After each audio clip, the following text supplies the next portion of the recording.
Welcome, everyone. This is the MSW orientation for traditional online mental health and substance abuse students. So hopefully you are hearing my voice and seeing my face right now. My name is Dr. Diane Mitschke. If you will make sure that if it's not already, that your microphone is muted and you are not sharing your video feed, that would be great. The reason for that is because we have so many people on the call. Typically, the internet bandwidth seems to work better and faster when the video feeds are off. This will be an interactive session in the sense that after I'm finished with the formal presentation, you will be invited to ask any questions via the chat feature. So what I'd like to do right now is have you go ahead and find the chat button, which is on your bottom menu, and click on that and then just send a quick hello or hi to make sure, so that I can make sure that you understand where the chat button is and that you're hearing me. Great, I'm seeing lots of responses, so that is wonderful news. Perfect. Very good. So this session is being recorded. And the reason for that is so that if there's something that you miss or you have to step away and you're not able to stay with us on the call today, then you will be able to go back and watch this video conference, as much as you need to get the information that you need. So without further ado, then I'm going to go ahead and get started. My name is Dr. Diane Mitschke, and I am the director of the master's program here at the UTA School of Social Work. I've been here for about 13 years. I came to UTA after getting my PhD in 2006. So I've been here a while, and I'm really proud of the program that we have to offer you. I feel like you've made a really smart choice in pursuing your MSW here at UTA.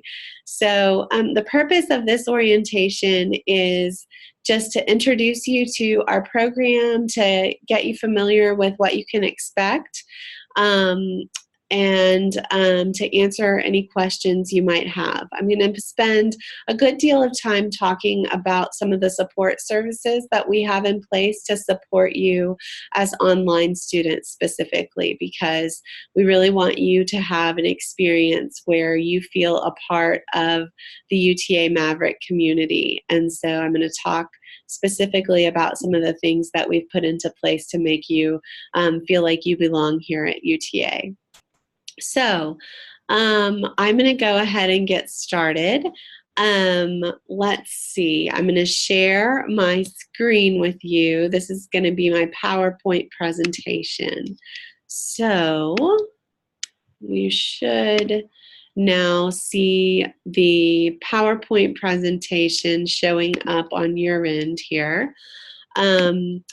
And as I said before, this is the orientation for MSW online cohort students who have indicated that you want to focus on direct practice in mental health and substance abuse. So, oh, I should say one thing. I didn't mention this, but if you will do me a favor, and if you have questions that come up as I'm talking, if you will hold on to those questions until the end of the presentation and then ask them in the chat bar, that would be really great.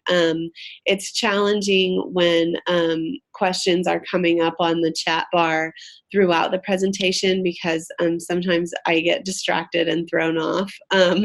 So if you can just help me out by jotting your question down and holding on to it and then posting it at the end, that would be fantastic. I'm going to be going through, like I said, these PowerPoint slides, and there are certain points in time during the orientation where I'll also be showing you some different things on the UTA website. And so if at any point in time you find that you are not seeing what you think that you're supposed to be seeing in terms of the slides or the internet content, please do reach out to me if it seems like what you're seeing on your screen doesn't match what I'm saying. But I think we should be good to go otherwise. Okay. So as I said, you all have chosen to pursue the direct practice in mental health and substance abuse route. And this is one of our most popular specializations within the MSW program. It rivals children and families, direct practice with children and families, as our two most popular specialties. Students who are interested in pursuing this specialty are typically focused on wanting to diagnose and treat mental illness, work with folks who have mental health conditions, either in an inpatient mental health facility or an acute care hospital with a mental health unit. Sometimes students choosing this specialty are also interested in doing outpatient mental health care. We also have students that are focused on addiction studies, so students who are interested in working with folks who have substance abuse disorders and learning how to treat those conditions. This specialty runs across the lifespan, so regardless of whether you're interested in working with children related to mental health issues, adolescents, young adults, or older adults, the content that you cover in this specialty will cross over the lifespan. So it's appropriate regardless of what particular population you see yourself working with in the future. This is also a specialty that is most often chosen by students who are interested in eventually running their own independent practice as therapists. This specialty lends itself well to licensure at the licensed clinical social worker level. And I'll talk more specifically about what that looks like and what the process for licensure includes. But all of that to say, I think you've chosen well in making the selection of mental health and substance abuse. So let's first make sure you're in the right place. In this orientation, I'm expecting that all of you are traditional students. And when I say traditional students, I mean that you are coming to us, you're coming to graduate school with an undergraduate degree in something other than social work. So you did not earn your BSW, or you earned a BSW, but it was longer than 6 years ago. Or you earned a BSW but didn't have quite the high enough GPA to qualify for advanced standing. So if one of those scenarios sounds like you, then you're in the right place. This is also an orientation for students who have selected to be in one of our online-only programs, which means that you will be in a cohort and will take only online classes for the duration of your MSW stay. We have 2 online-only programs available to traditional students. We have a full-time program, which is a 24-month program. So you would start now, and you will graduate in August of 2021. We also have on the call today students who have selected the part-time 36-month program, which means that you start now and will finish in August of 2022.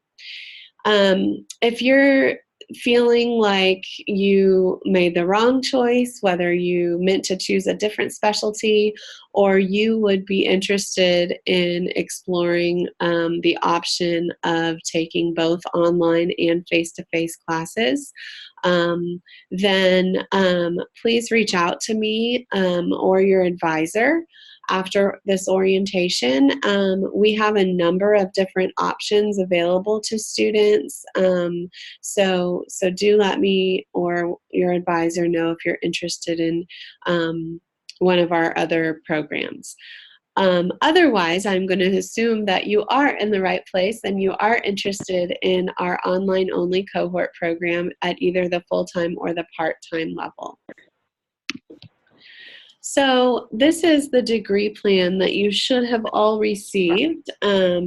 This is the full-time degree plan for mental health and substance abuse students who are in our online program. Typically, you will be taking between 9 and 11 credit hours each semester. That varies some because of the field placement process, which I'll talk about later on in this orientation. But for the most part, you're taking about 3 classes a term. Your first semester in the fall, just starting up in a couple of weeks, you'll be taking your first 3 foundation classes, and those are human behavior in the social environment, foundations of policy, and generalist micropractice. All of your classes, like I said, will be online, and they're all 16-week classes, so they go for the entire semester. That's different from some of our other degree plans, which have 8-week classes. So I just want to clarify that your classes will be 16-week classes. Again, this is the full-time program. We also have the part-time program, which is a 3-year program. And in that program, you typically, instead of taking 9 credit hours or 3 classes a semester, you're typically taking 2 classes a semester. And you'll start this fall with your 2 first classes, which we call foundation classes, being 5301, Human Behavior in the Social Environment, and 5304. So what I'd like to do is just give you a rundown of some of the classes that you will be taking in the program starting this fall. I'm not going to go over every single class in a great amount of detail because you can read all of the course descriptions for every class we have on the books here in the School of Social Work on the UTA course catalog. But I did just want to give you an overview. So what you see, and I'm just going to use this 3-year program as an example. The courses are almost the same, if not identical. So I'm just going to leave this one on the screen while I talk about the courses. In terms of beginning the program, you essentially start with a foundation. And the foundation is these classes that are 5301, 5304, 5306, 5307, 5308, and 5303. You finish our foundation curriculum with a foundation field placement. So in the MSW foundation curriculum, you're going to be gaining a generalist knowledge of social work practice. So you're going to be learning specifically about what the kind of guiding principles of social work theories are in terms of how we view our clients and how we see social work interventions as instrumental in intervening in a variety of different kinds of social work practice settings.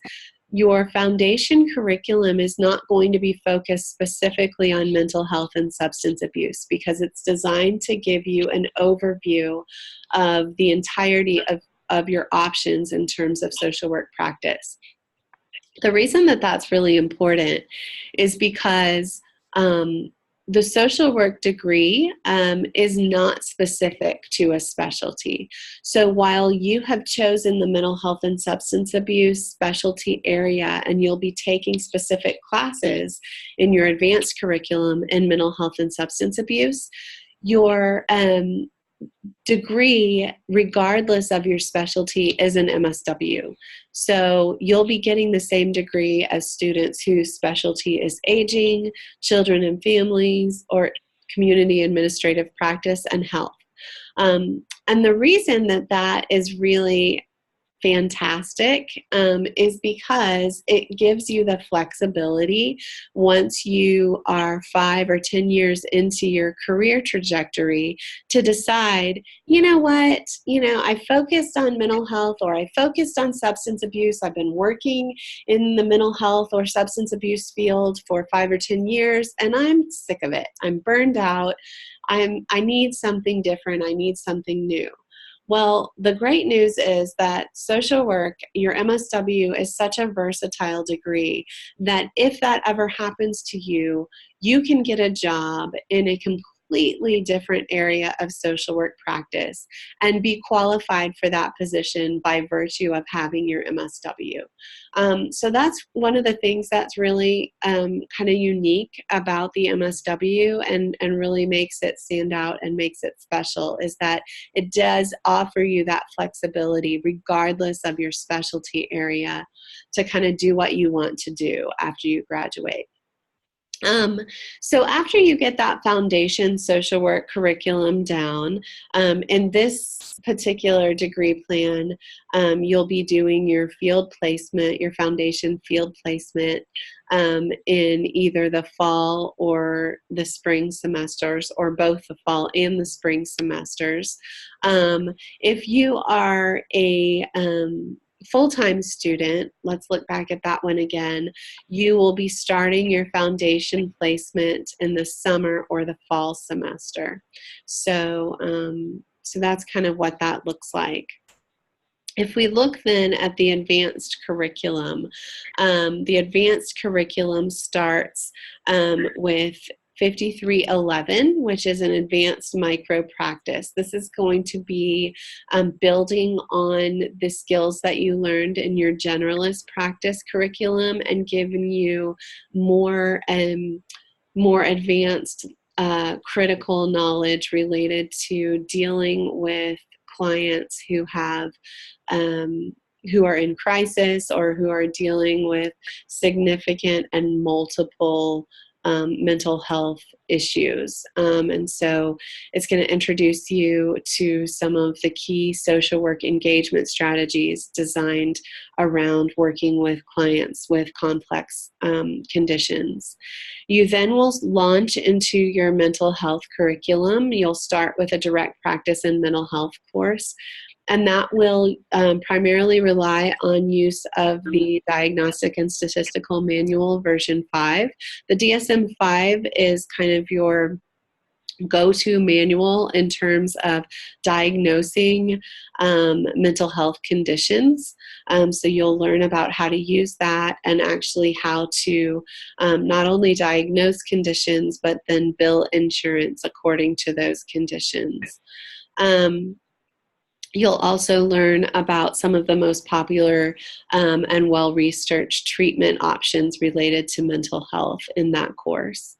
You'll then take a policy course that focuses on mental health policy. It will introduce you to some of the important historical policies that have shaped the way that we treat mental health in American society, and it will also give you some really critical information about what the gaps are in terms of current mental health policy. And so it'll focus to some extent on advocacy. You'll then take you'll take a treatment of children and adolescents course, which is focused on treating specific mental health conditions experienced by children and adolescents and youth. You'll then also take your two what we call integrated theory and practice courses are brain and behavior and stress, crisis, and coping. So these are courses where you're going to learn about the theories that we know guide human behavior and strategies in terms of practice for addressing mental health conditions and behaviors based on those theories.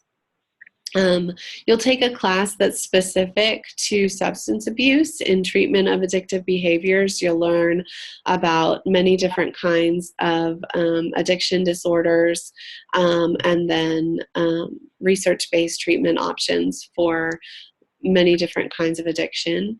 And then finally, you'll do an advanced placement, an advanced field placement that will focus on getting you hands-on experience in a mental health setting or an addiction treatment setting, where you're really getting state-of-the-art practical knowledge about how to be a social worker in and working with hands-on with your clients under the supervision of an experienced MSW level social worker. You'll finish the MSW program with a course called Integrative Seminar, which is what we call our capstone course. And this is a course that brings together all of your knowledge that you've gained throughout the program and has you apply it in the form of a comprehensive case study. So that's kind of an overview of the mental health curriculum. So with that said, I want to kind of go back a little bit and just welcome you then to the School of Social Work generally. Now that you know what to expect, this is a picture of our Arlington campus. This is the social work campus, the social work complex here at UTA in Arlington. I know that because you are all online students, you may never set foot on our campus, although I do hope you'll come if no other point, to let me shake your hand as you walk across the graduation stage at commencement. So I hope you'll consider that. Otherwise, as online students, you are not required to physically be present on campus, but if you live in the area or you have a reason to come to campus at some point, come to the DFW Metroplex at some point during the time that you're a student here, I do hope that you'll stop by and visit campus and introduce yourself. I would love to meet you in real life and show you around campus. So our dean, the director of our School of Social Work is Dr. Scott Ryan, and our senior associate dean is Dr. Deborah Woody. And as I said before, I am the director of graduate programs and the MSW program specifically, and my name is Dr. Diane Mitchke. So welcome. I would encourage you to get connected with us. We have a pretty large presence on social media, and I've put up some of the different social media platforms where we are posting regularly different kinds of research that's happening here at the school, as well as events that are happening. So I would just encourage you to engage with us in whatever social media platform you normally use. You can get direct links to us on these media platforms by going to the School of Social Work's homepage and scrolling to the bottom. And then you will find all of our direct links. If you will bear with me for 2 seconds, I am going to just get a drink of water because I am getting a sore throat and I don't want to run out of my voice. So give me 1 minute and I will be right back.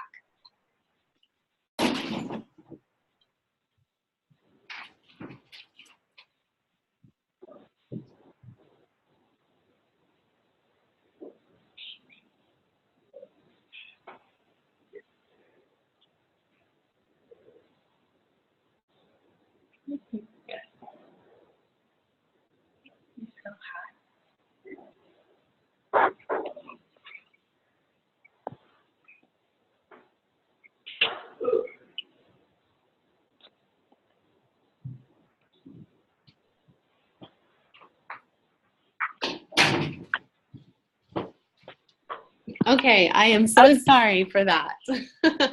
All right, I should have been more prepared. Okay, so let's move on. We talked about getting connected.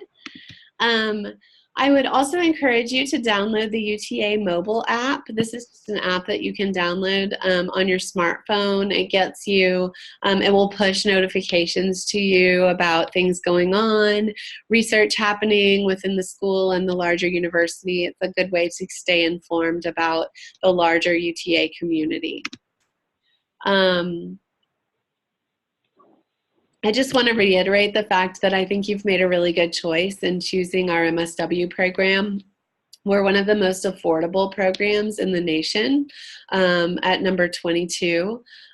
We also are always consistently ranked really high in terms of veteran services. We're ranked number 1 in Texas for veteran friendliness. So if you're a veteran, welcome. There are lots of programs that we have in place to serve you through UTA. And then finally, we are ranked number 3 among MSW programs nationally by graduateprograms.com. And this is specific to the online program of which you've chosen. So I just want you, the reason I'm sharing this with you is I want you to feel really good about the choice that you've made in choosing UTA and our MSW program. We're really proud of the program that we're able to offer. And I want to make sure that you are also proud of the choice that you've made. So welcome to graduate school. I think that in choosing UTA and our graduate program, like I said, I think you've made a really excellent decision. I think getting your MSW degree can take you lots of different places in terms of your career. It's one of the most versatile degrees that's out there because really you can do just about anything you want to do with an MSW. We have students that graduate and work in all different phases of the social work practice process. We have students working as politicians in government, as advocates. So we have social workers that are getting dual degrees, which are, then becoming attorneys or business associates and running their own businesses. I think the MSW degree will really prepare you well for whatever you see and envision your career path taking. We have a number of student support services in place to help you along your journey. The main goal that we have for you as students in the School of Social Work is that we want you to graduate. And so we have an office dedicated to helping you reach your goal of graduation. And that is our Office of Advising and Student Success, which is led by Ms. Patrice Green. The main goal, like I said, of this office is to help you reach your graduation goal. I expect that most of you have already been in contact with an academic advisor to get registered for the fall semester. If you have not, please reach out to your advisor. If you need more information about that, let me know and I can connect you. In addition, though, to advising on, the courses that you'll take each semester, our advisors are also able to provide career counseling. So I would encourage you to reach out to your advisor if you have questions about your own career path and your own thoughts about where you'd like your MSW to take you, because they all have practice experience out in the field and they all have MSWs themselves, so they can really talk about their own experiences as well with you. Let's see, there are a number of other resources that are available through this center, and I will talk a little bit more about those in detail when we move on to talking about some of the online specific resources.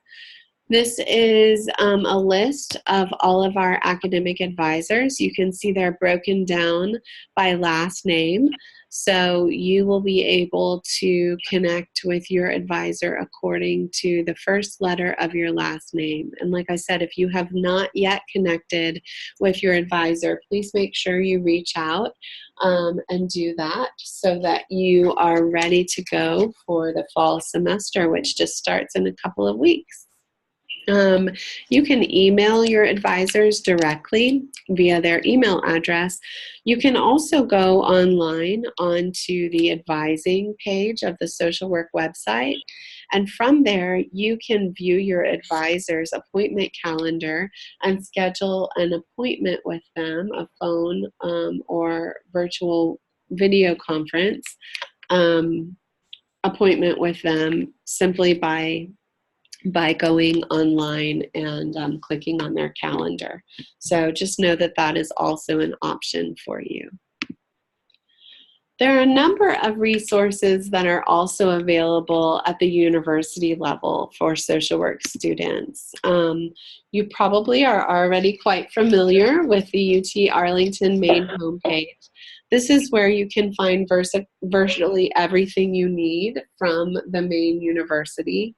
If there's something that you can't locate on the homepage, just type in that search bar in the top right-hand corner, whatever it is you're looking for, and that search engine is very powerful and should be able to generate the page that you're looking for simply by typing in a search word or two. In terms of Oh, and let me just say one more thing about that. One of the things that's also very helpful from this homepage is the academic calendar. So if you just type in the search bar academic calendar, you will be able to see the calendar for the university for classes, the start and end dates and holidays and things like that for several years. So if you are in, for example, our part-time program and you are wanting to know, what is the last day of classes for my final semester in August of 2021, or wait, was it 2021? Yes, I think. Then you can go onto that, and that information is already published. So you'll be able to plan accordingly. So that's very useful. The School of Social Work homepage, I've talked about some already. From here, you can find the MSW program manual. You can also find information about the faculty and staff that we have and their research interests. You can get specific information about your field internship in terms of policies and procedures there. And this is also where we will post information about scholarships. We will be having a scholarship window for fall opening up in the fall semester, probably within the next 2 to 3 weeks. We will send out an announcement that you can apply for scholarships for the fall semester. So be looking for that in just a couple of weeks. We also have a career development center within the School of Social Work's page. This is where we post job opportunities that are found across the state of Texas. We also have some job tips in terms of tips for interviewing, how to craft your resume. So this will be good information for you as you begin to think about entering your field placement and how to present yourself well to your field placement, as well as when you are interested in looking at job opportunities.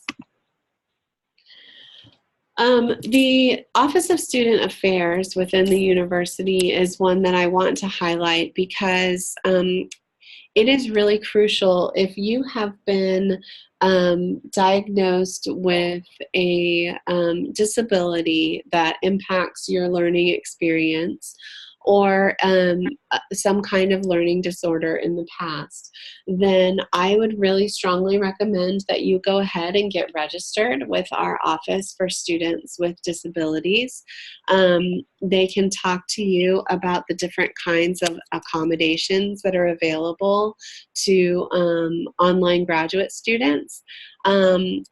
You don't necessarily have to use your accommodations that you're granted, but if you find yourself at any given point when you're in a class, for example, let's say you're halfway through the semester and you realize, oh my goodness, I didn't realize I was going to need this to use this accommodation, but I'm going to request it now.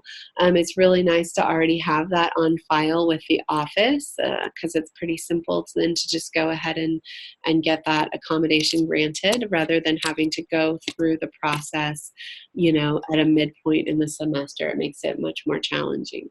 So I would just encourage you to do that if that applies to you.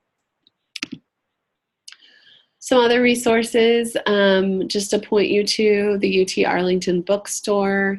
I'm going to walk you through how to actually access your textbooks from that website. And then the Office of Information Technology is really a useful place to go if you're ever having trouble with any aspect of the technology required for your courses, or you're having trouble with your email address or your MyMath login. You can email helpdesk@uta.edu, and someone will be with you within an hour or two to assist you. So I mentioned the UTA bookstore. So if you go to the UTA bookstore by typing in uta.edu/bookstore, you can actually find out what your textbooks are for your courses from here. You can see here on the screenshot that this is basically a pull-down menu. You just select the term that you're interested in, and you can enter your student ID number, which should start with 100. That was the number you were given when you were admitted. If you don't know your ID number, you can also search for your textbooks by the particular class that you're enrolled in and the section number. When you do that, you will be given a list of the textbooks that are required and recommended for all of the courses that you're enrolled in. And you can order them directly from the bookstore, or you can just take that information and then purchase your books, somewhere else online, whatever you choose. But just know that that's a really good, easy way to get to find your textbooks.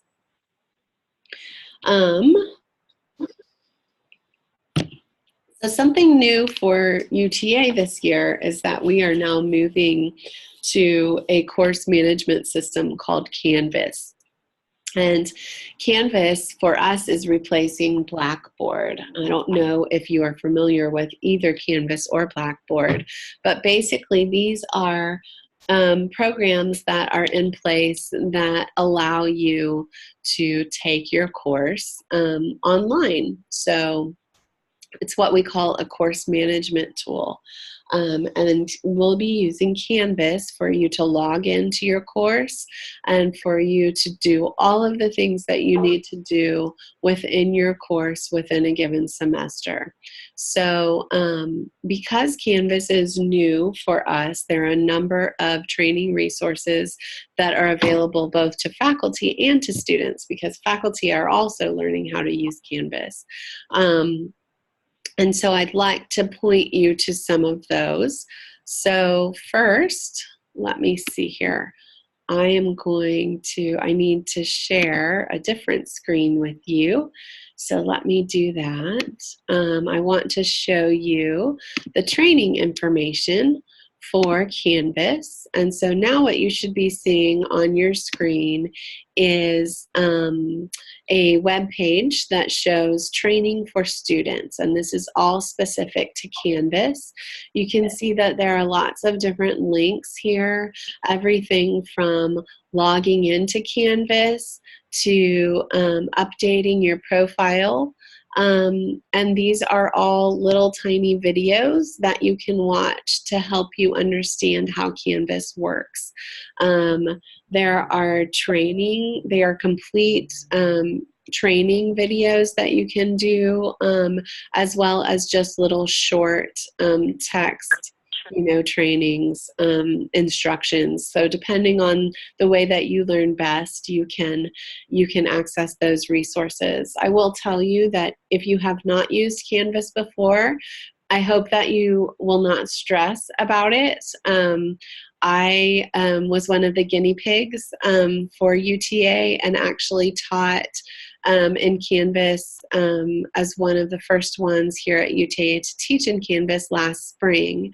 So I've taught in Canvas now for 2 semesters and have had nothing but good experiences. The students in my courses who are also new to Canvas have found it to be very intuitive and easy to use, and really haven't experienced any difficulties with it. So I don't think that you'll find it very difficult to get used to, though I would encourage you to familiarize yourself with it a bit before the semester starts so that you can really hit the ground running. I also wanted to alert you to the fact that there is a Canvas student mobile app that you can download on your smartphone. And it is really a great tool for being able to participate in your class on the go. You can do basically anything you need to do for your class using the mobile app. So you can post to discussion boards, you can upload assignments, you can review discussion posts and materials for your course. It's really useful, and I would really encourage you to go ahead and download that because I think you'll find it to be a great tool for you to really access the full potential of your course. Okay, so I next want to share with you, we're going to go back to this here. All right, the next thing I want to share with you, sorry this is a little bit back and forth, but I also want to share with you an example of a course in Canvas so you can kind of see what it looks like. And so now what I'm going to show you, if you'll bear with me, is a course that I have created in Canvas to use as an example. So what you should now be seeing on your screen is a Canvas course called Social Work 5307. Diverse populations, and this is a course that you'll take as part of your foundation curriculum. And essentially, this is what your Canvas course will look like when you first log into your course for this semester. You can see that there are navigation buttons on the bottom of the front page. This is called your home screen. And there also is a navigation menu on the left-hand side of your screen. So if you will navigate through your course using the modules, that's basically the place where all of the content is housed. So you can get to the modules either on the left-hand side of your menu, or you can click to the module icon in the middle of your screen. And once you do that, you will see all of the content for your course that is broken down into these different modules. So you can see that, for example, let's look at module 2, which is about prejudice, racism, and discrimination. Each module is designed in basically the same way, with an introduction section that gives you an overview of that week's particular content, depending on what your instructor likes to do. For example, I typically do a video overview of the module where I'm talking to students about the kind of content that they can expect for that week. And I have objectives for the week as well as anything that's due posted here on this overview page. To navigate through the module, you can just click on the next or previous buttons at the bottom of the screen. You can also go back to that module page and navigate through it that way. So you can see then on the readings page, there are a number of different readings that are linked here. I have textbook readings that are required, and I also have links to the PowerPoint slides that are associated with the textbook readings. And then another essay in this particular week's content that is available for reading online. There are also typically videos and podcasts that are linked that relate to the content. So you can see that this is a lecture video that I've done related to prejudice, stereotyping, and discrimination. It's in 3 parts so that you don't have to watch it all at the same, or I'm sorry, 4 parts. So you don't have to watch it all at the same time, but you can kind of piecemeal it.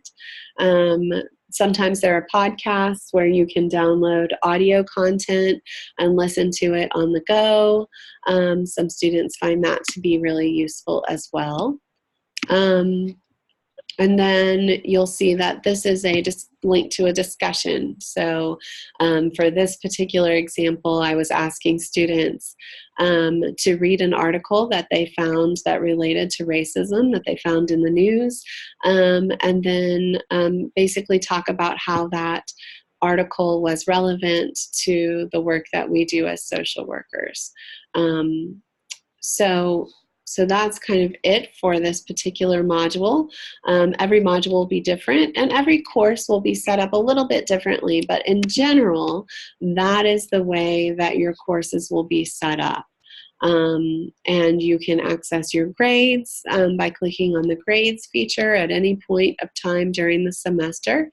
You can also see all of the assignments that are due and download your syllabus. So hopefully that gives you a kind of a decent idea of what you can expect when you're looking at a particular Canvas course. Many of you have already been added to a course called Student Success. I'm going to pull that up here to show you if you haven't looked at that already. This is actually not a course that has assignments, but it's a course that we add all of our students to. So every student in the School of Social Work will be added to this Canvas course. And it's basically kind of a one-stop shop for you in terms of resources.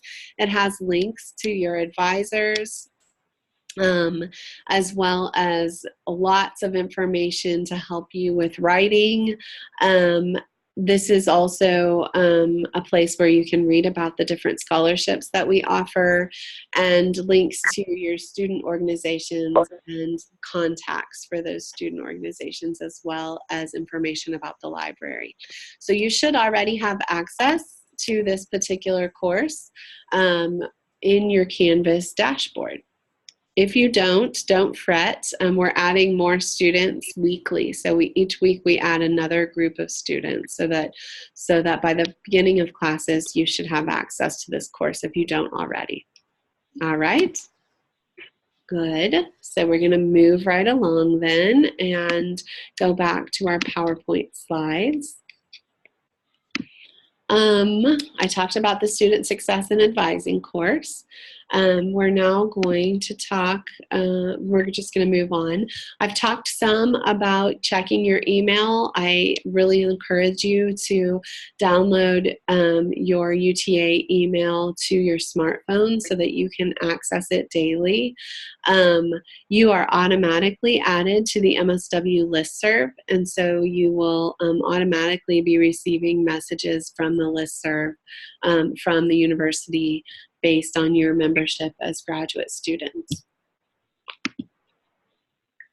Okay, so in terms of field education, this is typically where I get the most questions, and so I want to make sure that I cover this and allow enough time for questions afterwards.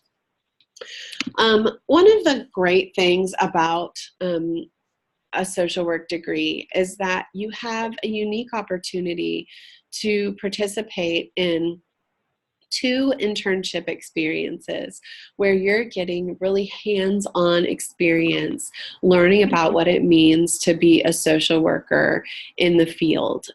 You will do an internship that's associated with your foundation generalist social work practice curriculum, and then you'll also do an advanced level internship toward the end of your program where you're going to have a placement in a mental health or substance abuse setting and learn from an experienced social worker who is in that particular field. So within our field office, we have an Assistant Dean of Field Education, Dr. Donetta Smith, and she is assisted by Ms. Andron Williams, who is the administrative assistant in field. So if you have any kind of logistical, practical types of questions, Ms. Williams is the one to go to. You can email the field office generally by going to sswfield@uta.edu. You will work with 2 advisors, 2 field advisors during your time in the program. First, you'll work with Natalie Mangum, and Ms. Mangum is responsible for field placements for foundation SSW students. So when you do your foundation placement, you'll be working with her to establish that placement. And then when you move on to your advanced level placement, you will be working with Hector Ramos, and he will assist you in setting up your advanced mental health placement. Our field program is based on developing competencies across these 9 core areas of social work practice. And these core areas were developed by the Council on Social Work Education, which is a national body that accredits schools of social work, and we are accredited by them. And so because of that, all of the tasks that you accomplish in your field placement will relate to these 9 competencies, with the end goal that when you graduate with your MSW degree, you will be proficient across all 9 areas of social work practice competency. When you're thinking about field and beginning field, it's important that you plan early. I know that many of you are working full-time or part-time. Many of you have families that you're caring for and other life responsibilities that you're dealing with. Because you are required to complete field placements within the curriculum of the School of Social Work, it's important to start thinking about how you will go about doing that even now at this early date. You need to know that night and weekend placements are limited.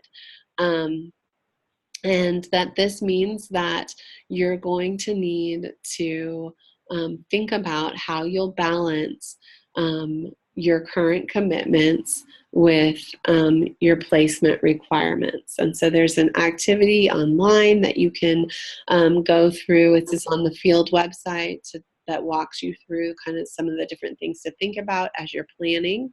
But one of the most important things to think about is, what are some of those things that you can do now, even at this point when you're not going into field yet, to set yourself up for success? So, can you talk with your supervisor about ways to flex your time? Is there a way that you can start banking vacation time to help accommodate the needs of your placement? So lots of different options that students are able to come up with. It takes some creativity sometimes, but it's a really important and valuable experience and a required part of the program.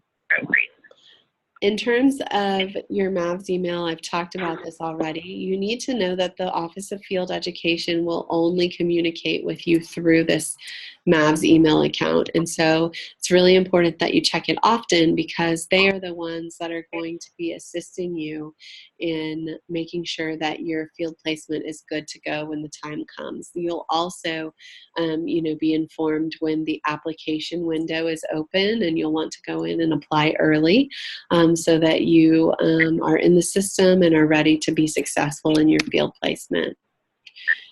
Something important to note, certainly about field, but more generally about the MSW program, is that you must maintain a 3.0 GPA, which means that that's a B average. So if you happen to make a C in a class, you need to make sure that you have an A to pair it with, so that you'll have that 3.0.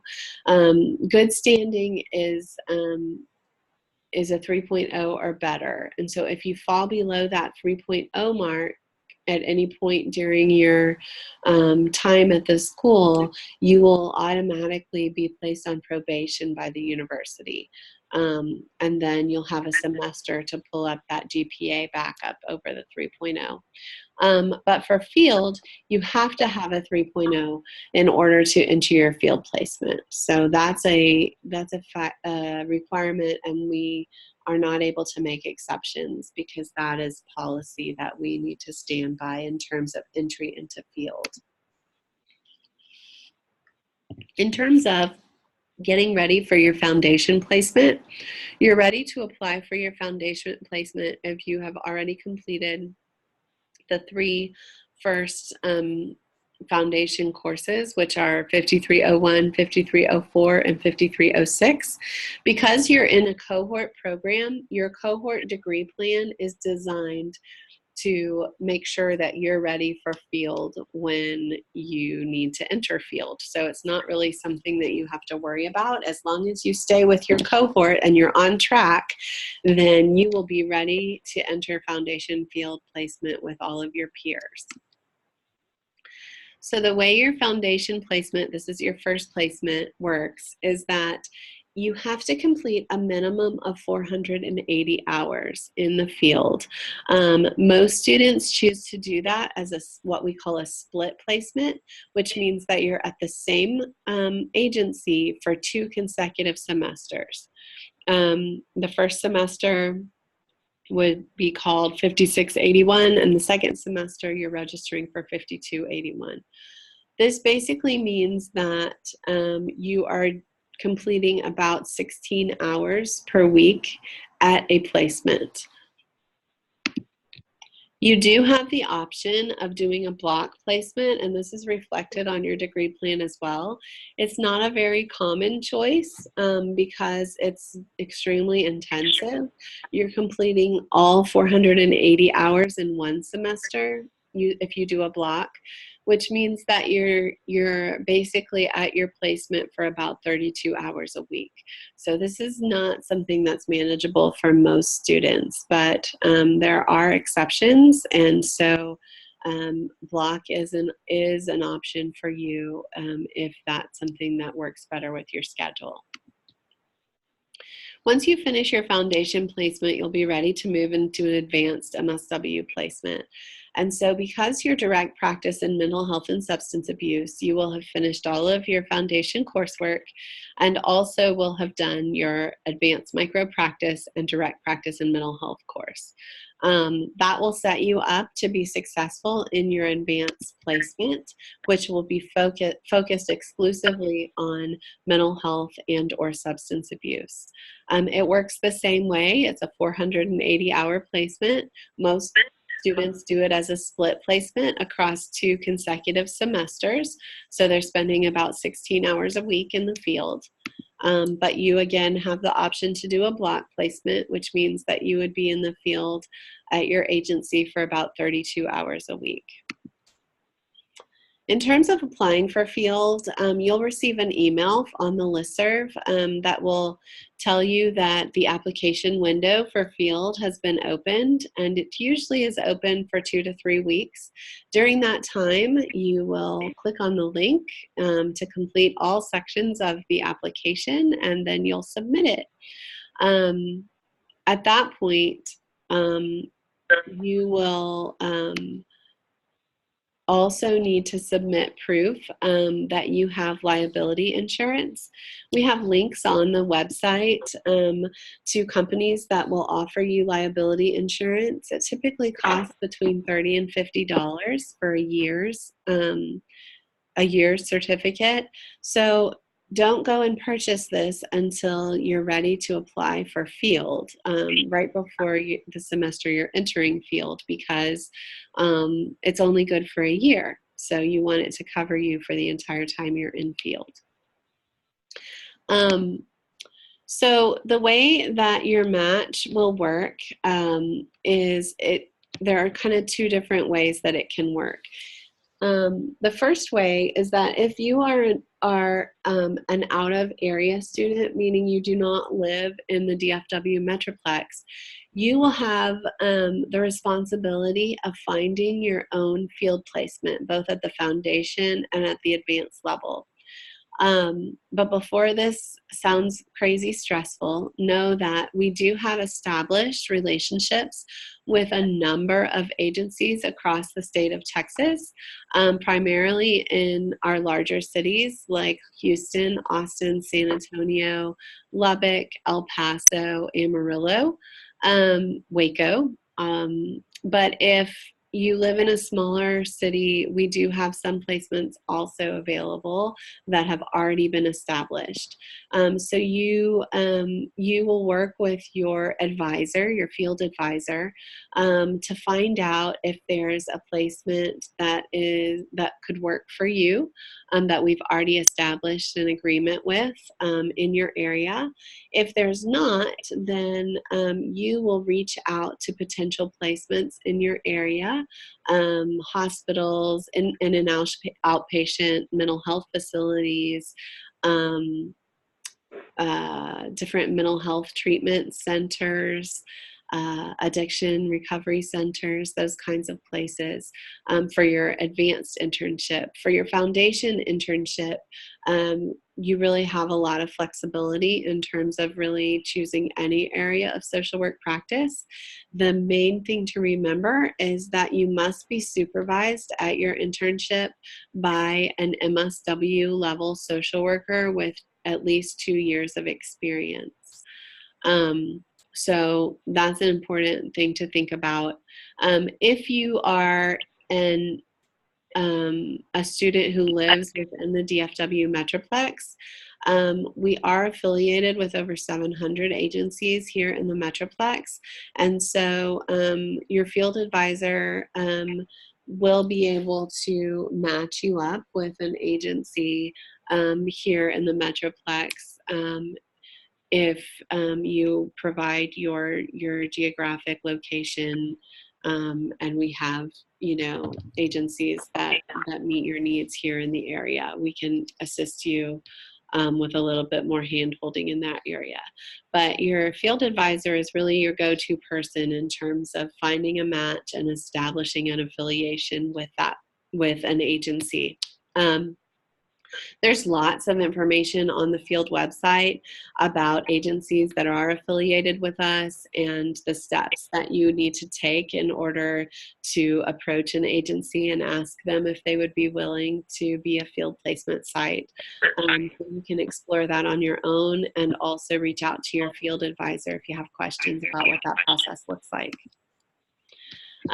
Please also know, though, that because you're mental health students and many of you will be doing your placement, your advanced placement in a mental health facility or a hospital setting, there are some special requirements that many of the hospitals typically ask for.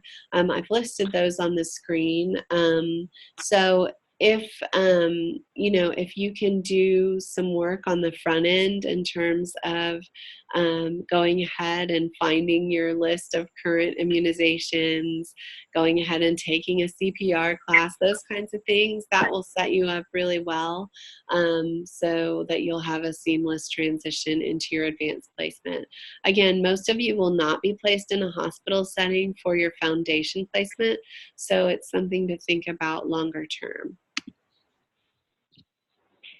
You're going to have several different people that you work with during the field process. I've already talked some about the field advisor. You'll also be assigned a field liaison, and this is really the person who's on staff at UTA to serve as your advocate. They serve as a mediator between you and your agency, and they also are the ones to enter your final grade. So they review your midterm evaluation and your final evaluation. If you have a problem during your placement, your first step is to really reach out to your field instructor, who's the person on staff at your agency. After that, you can reach out to your field liaison, who's your instructor through UTA. And that person, like I said, serves as your advocate, so they can usually help mediate any kinds of conflicts or questions that you might have in terms of your field placement and the process. Your field advisor is kind of your third point of contact, and then if a situation can't be resolved at that level, it is automatically sent to the Assistant Dean of Field Education, Dr. Smith, as I mentioned before. So we ask that not only while you're in field, but while you're in the program generally, that you abide by the National Association of Social Workers and State of Texas Codes of Ethics for social work. As our students, you are bound by these codes of ethics, and so it's important that you familiarize yourself with them and are ready to meet the responsibilities outlined in the Code of Ethics.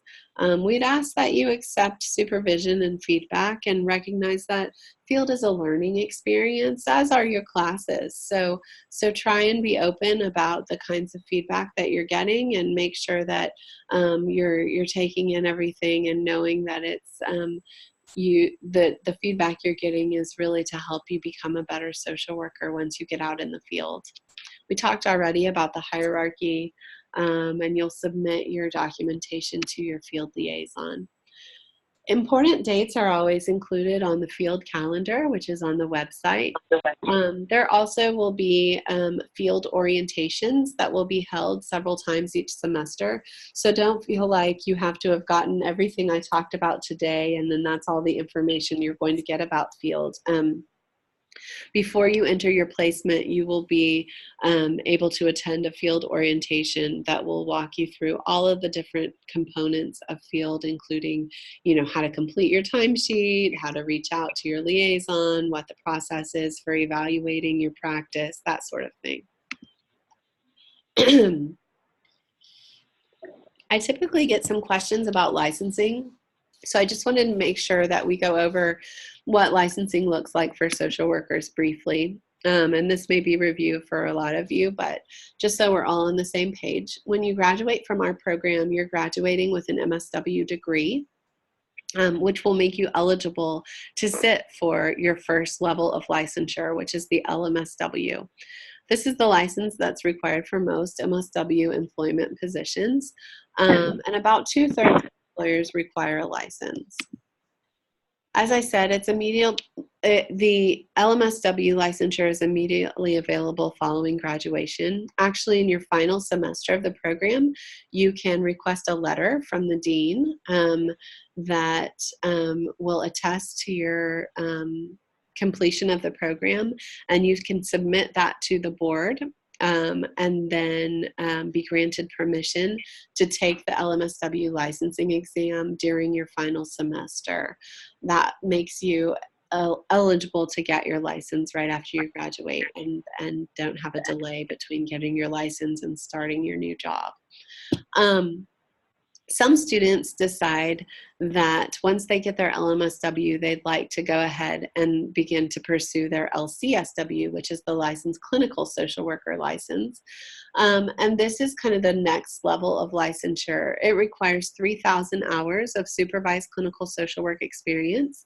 So if this is something that you think that you want to get eventually, you'll want to look for a job as you're graduating from the program that will qualify as clinical social work. You'll find a supervisor either on staff at the agency where you're hired, or an external supervisor, which you pay, to supervise you for 4 hours a month. And then once you acquire those 3,000 hours of supervised clinical social work experience, you are eligible to apply for and sit for the LCSW licensing exam. The LCSW license makes you eligible to directly bill insurance and run your own private practice. It also allows you to independently diagnose and treat mental health conditions and bill for that treatment. So it depends on kind of what your career goals are.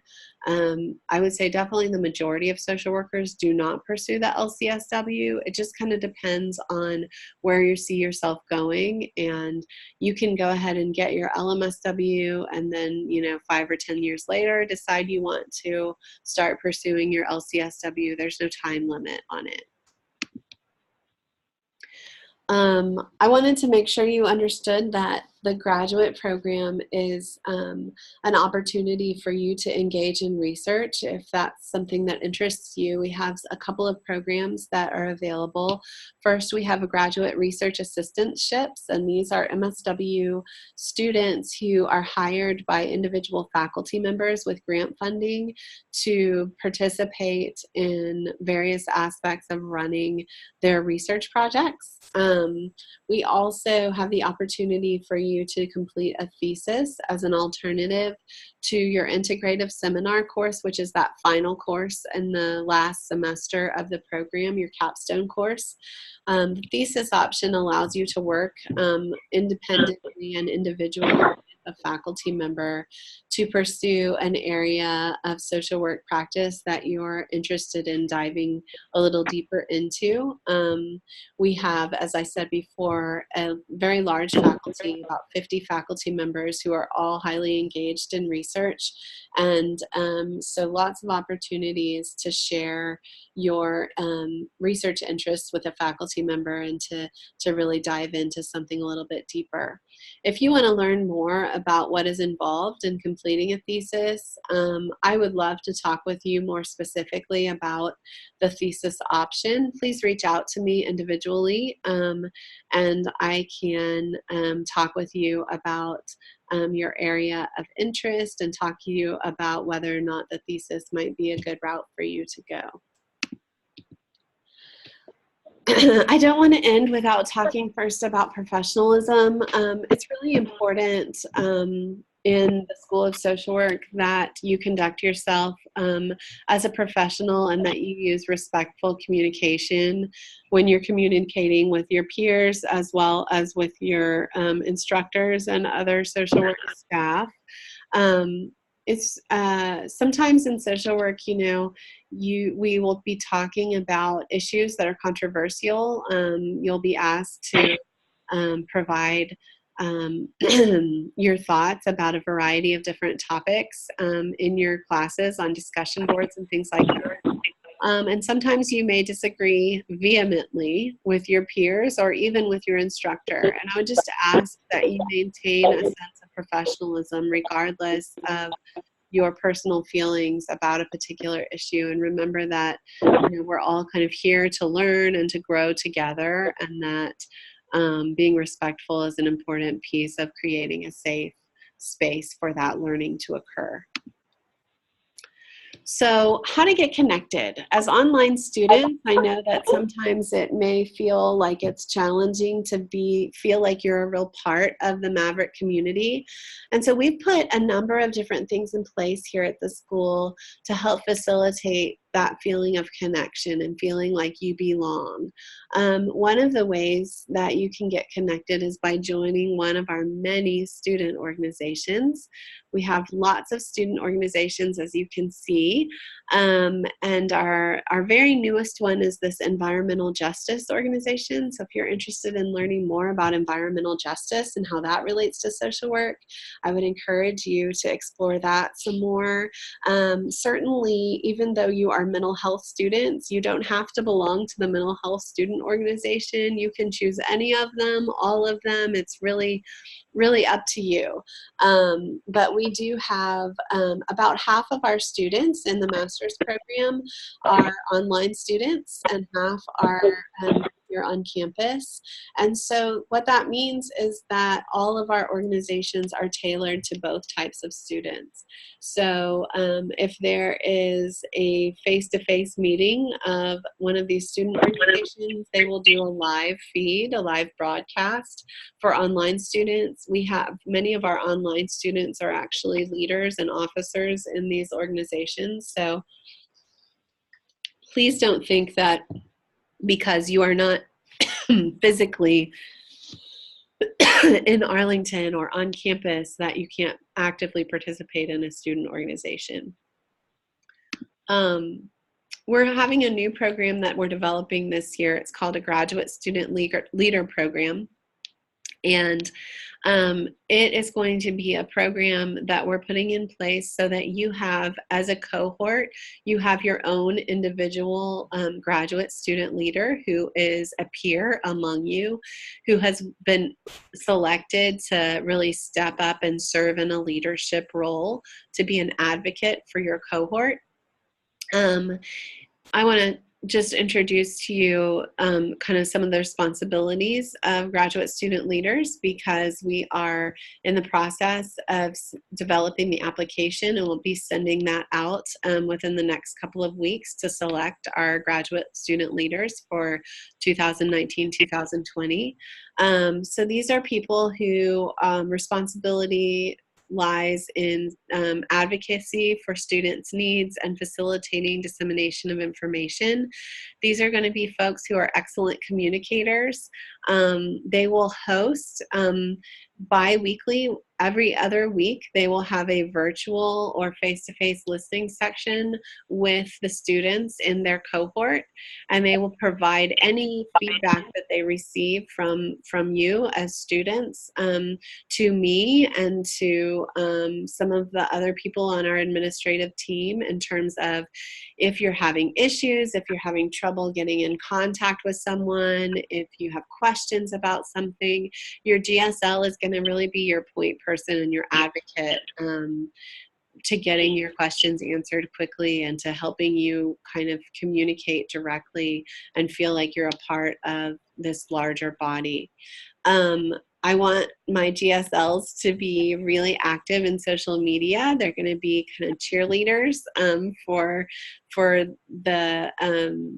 your cohort. They're going to actively promote the school and serve as an ambassador, essentially, for the program and the university. GSLs who remain in good standing and do a good job in their role can wear honor cords that delineate this involvement at commencement. They'll get a free t-shirt, because you can never have enough free t-shirts. And they'll gain leadership experience, really make lasting connections with other students, and build their resumes. If you're interested in participating, applying to be a GSL, the application will be online. Like I said, I'll send it out within the next week or two. And I'm looking for folks who are interested in really stepping up and being a leader, who are committed to social work and being a UTA maverick, and who know how to use social media and are active on social media. So as a student, regardless of whether you're interested in being a GSL, you will be assigned a GSL in terms of your cohort's advocate. And so I would encourage you to reach out to that person and help them understand what you need from the program and what we can do to make your experience the very best it can be. Another way to get connected is to communicate with the peers in your cohort through your own Microsoft Teams network. Microsoft Teams is a new program that the university has just purchased, and it allows you to communicate either virtually or via live chat or instant messaging with other people in your team. And so right now what we're doing in my office is getting all of you added to your own cohort Microsoft team. And so you will be connected to all of your peers in your cohort. and you'll be able to communicate with them directly. You can direct message people in your cohort, or you can send messages to the entire group.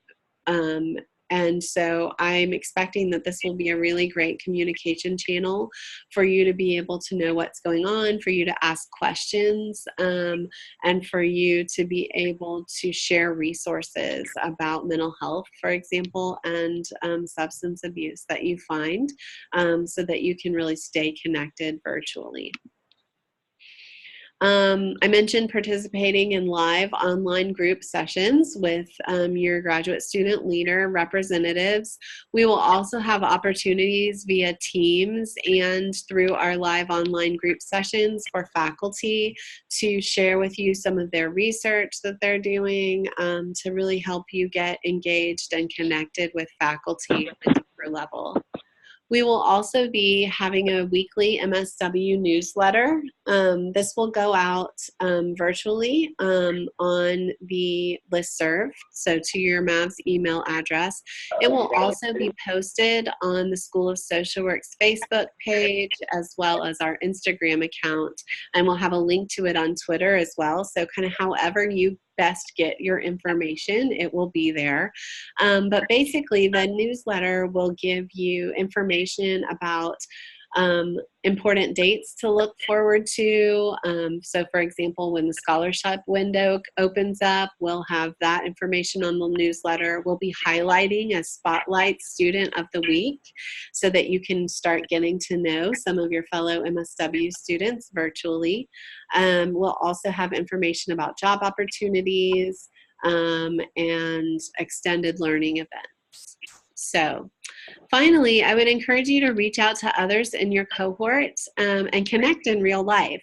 So depending on where you live in the state of Texas, whether you're local or whether you're in another part of Texas, there are bound to be students that also live near you. And so what I would encourage you to do is really to use some of the tools that we have created, Microsoft Teams, for example, to really find out how you can connect in real life with some of your peers and develop those connections, because these are really networks that you're going to use for the rest of your careers in terms of bouncing ideas off one another and really establishing those friendships that will last a long time.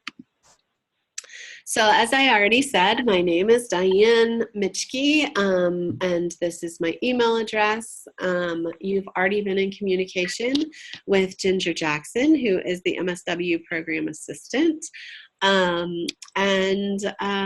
That's pretty much all I have. So what I want to do now is open it up to you guys via the chat feature for questions that you may have for me based on what we talked about here this afternoon.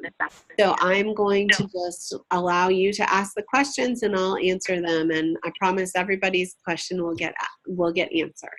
So Denise says, do we have to purchase books separately for online courses, or are they integrated into the platform?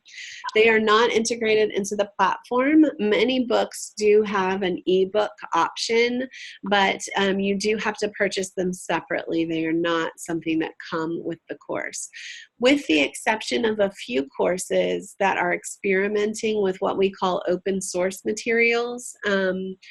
One of the courses I can think of off the top of my head right now is our foundation research course. And so that course will not use a purchased textbook. Instead, all of the information for that course will be available for free online. But if your course, if you look up your course on the bookstore website and you see that there's a required textbook for it, you'll need to go ahead and purchase that book. Okay. Let's see. Keandra says, I work for CPS already and my supervisor is an LMSW. Is there any way I can do my field placement with my employer? So we do offer students the opportunity in some cases to complete their placement at their place of employment. We would only allow that for one of your placements. So, you know, only foundation or your advanced placement. and so probably it would be your foundation placement that we would allow that for. There are a number of kind of stipulations and guidelines about that. One of them is that you can't double dip your hours. So you can't count the hours that you're working in your employment position for your internship hours. Those have to be separate. You also have to complete your internship in a different department and under the direction of a different supervisor. So there actually is additional information on the website about that process if you want to explore that more.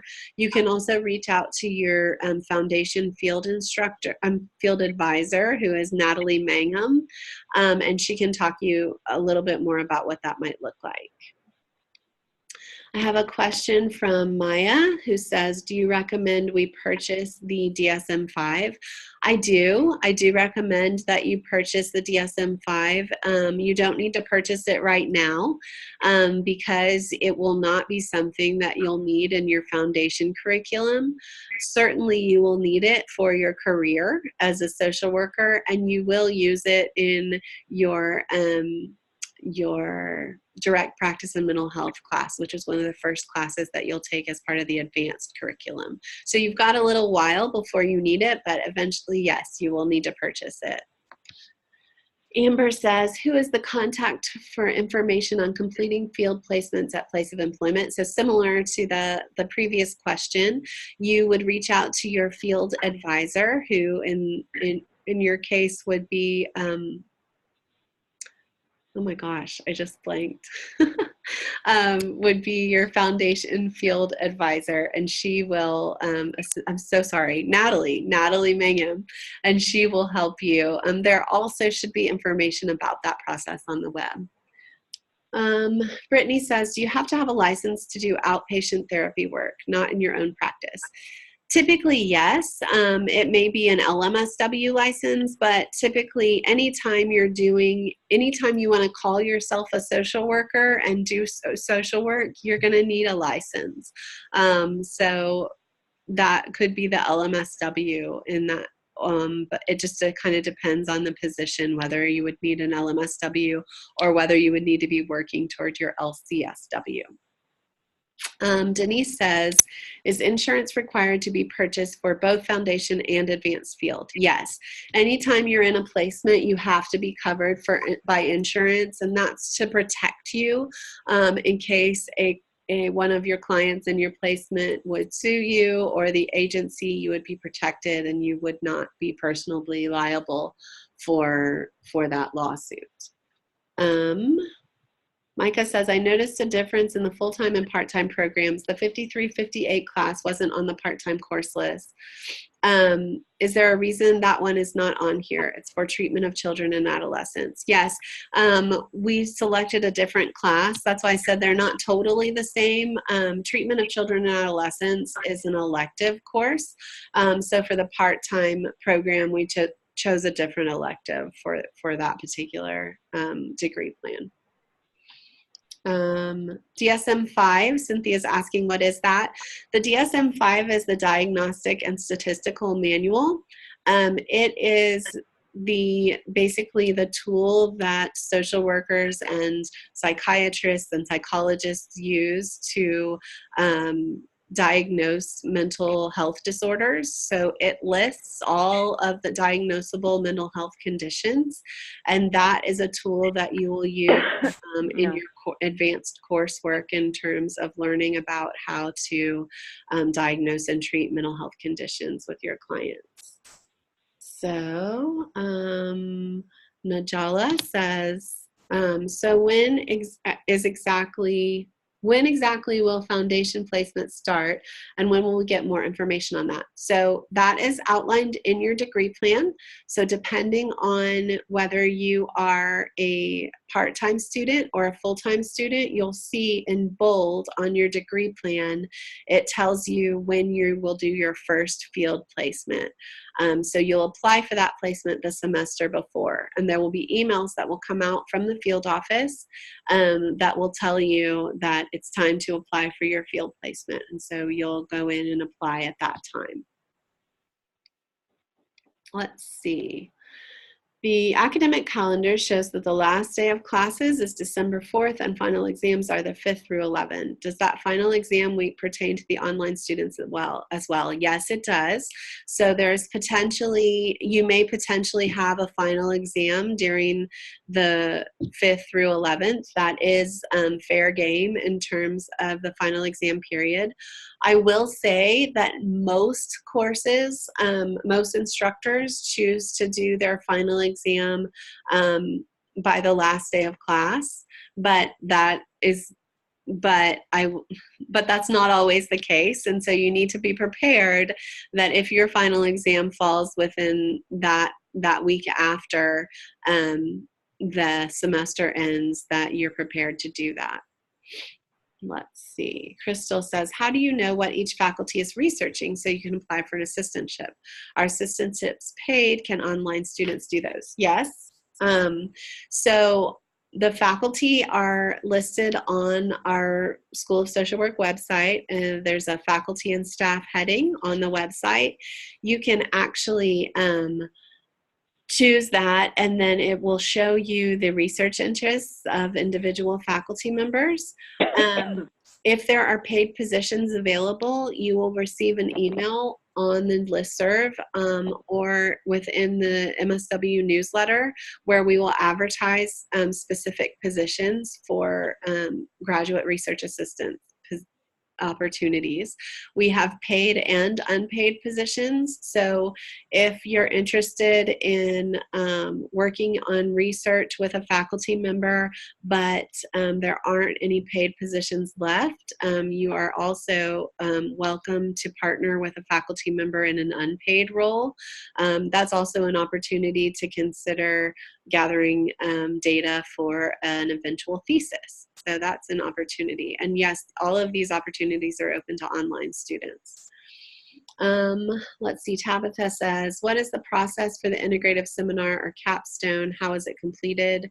It's a regular class. It's taken in your final semester. This is the alternative to thesis. So if you do a thesis, you'll actually enroll in thesis your last 2 semesters, and we can talk more about what that looks like. It is not a class where you're meeting every week, but integrative seminar is a class that is, of course, fully online, but you do have regular assignments that are due every week. You're essentially turning in portions of a large paper each week of the semester. Let's see, where do we purchase insurance? So you won't want to purchase your field insurance until you're ready to start your field placement. But when you're ready to do that, there is a link online on the website for field that will point you to several different agencies that sell professional liability insurance to students. Crystal says, I saw in the example course that all materials seem to be available all at once. I'm new to online classes. Are they self-paced, or do you meet at certain times and complete assignments together as a cohort? So it kind of depends on the class. So none of your classes will require you to meet as an entire class at the same time. We call that synchronously.